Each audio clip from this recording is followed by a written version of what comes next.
चंदनपुर गांव में कमला अपने दो बेटों राम और श्याम के साथ रहती थी। अरे राम, देखो बस अब बहुत हुआ। अब तुम माँ जी को कह के बंटवारा कर लो। बस अब मुझसे सेवा नहीं होती तुम्हारे सारे परिवार की। कमला के दोनों बेटे शादीशुदा थे।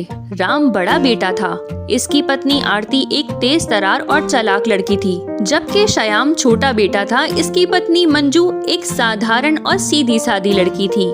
अगले दिन सुबह राम अपनी माँ और छोटे भाई श्याम को बुलाता है।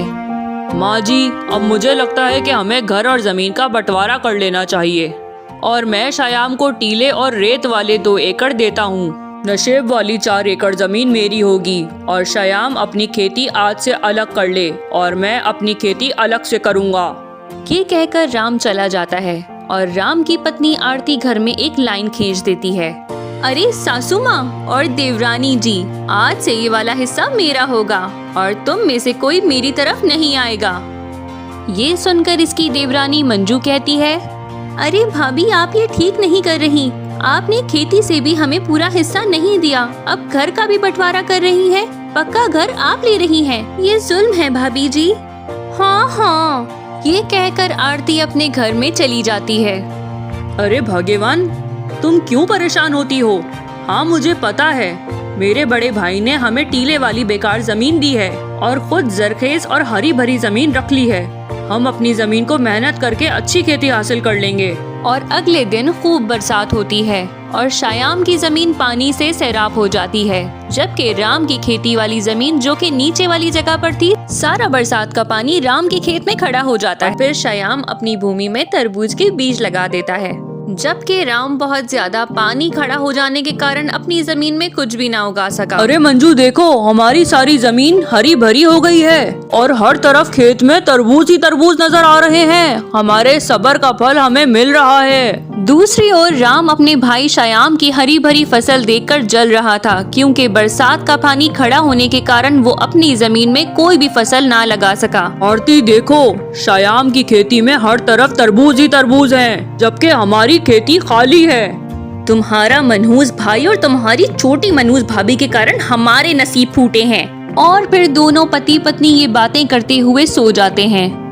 और फिर अगले दिन श्याम अपनी खेती से तरबूज तोड़कर मंडी ले जाता है और मंडी में बेचकर बहुत सा पैसा शाम को घर लेकर आता है। फिर अगली सुबह श्याम अपने खेत में काम कर रहा होता है। वहाँ एक बूढ़ी औरत आती है। अरे कोई है, कोई मेरी मदद ही कर दे, मैं भूखी हूँ। ये सुनकर श्याम आगे बढ़ता है और एक तरबूज तोड़कर इस बूढ़ी औरत को दे देता है। तो वो बूढ़ी औरत कहती है, अरे बेटा, मुझे कुछ और तरबूज भी दे दो। मेरे घर में छोटे बच्चे और मेरा पति है, वो सब भूखे हैं। तभी ये सुनकर श्याम इस बूढ़ी औरत को कुछ और तरबूज तोड़ के दे देता है और वो बूढ़ी औरत इसे दुआएं देती हुई वहाँ से चली जाती है। अरे आरती, हमें कुछ और करना होगा श्याम के खेत का, वरना ये यूं ही अच्छी खेती बेचकर अमीर होता जाएगा। हाँ ठीक है, आज रात को अंधेरा होते ही श्याम का खेत बर्बाद कर देते हैं। और फिर जैसे ही रात होती है, राम और इसकी पत्नी आरती चुपके से श्याम के खेत में जाते हैं और श्याम की सारी फसल उजाड़ देते हैं। और फिर सुबह श्याम और इसकी पत्नी अपने खेत में जाते हैं तो सारी फसल उजड़ी हुई होती है। हर तरफ तरबूज ही तरबूज पड़े होते हैं। ये देखकर श्याम बेहोश हो जाता है और फिर इसकी पत्नी मंजू श्याम को पानी डालकर होश में लाती है। अरे मंजू, ये क्या हो गया? हमारी सारी खेती किसने उजाड़ी? और इसका भाई राम दूर खड़ा ये सब देख रहा होता है और बहुत खुश होता है। तभी वहाँ पर वही मांगने वाली बूढ़ी औरत आती है और वो बूढ़ी औरत उजड़ा खेत देखकर श्याम को दिलासा देती है। तुम परेशान मत हो बेटा, मेरे पास एक तरबूज बचा हुआ है जो तुमने कल मुझे दिए थे। मैं वो तरबूज लाती हूँ, तुम उस तरबूज से सारे बीज निकाल कर अपनी खेती में लगा दो। ये कहकर वो बूढ़ी औरत अपने घर जाती है और वो बचा हुआ तरबूज ले आती है। श्याम वो तरबूज लेकर इसके सारे बीज अपने खेत में लगा देता है।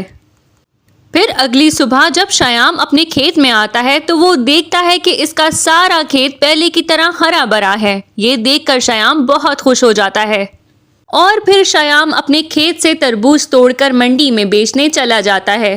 तो इसका बड़ा भाई राम दोबारा से हरा भरा खेत देखकर हैरान रह जाता है। अरे ये कैसे हो गया? 2 दिन पहले तो मैंने इसके खेत की फसल को खत्म किया था, ये खेत कैसे हरा भरा हो गया।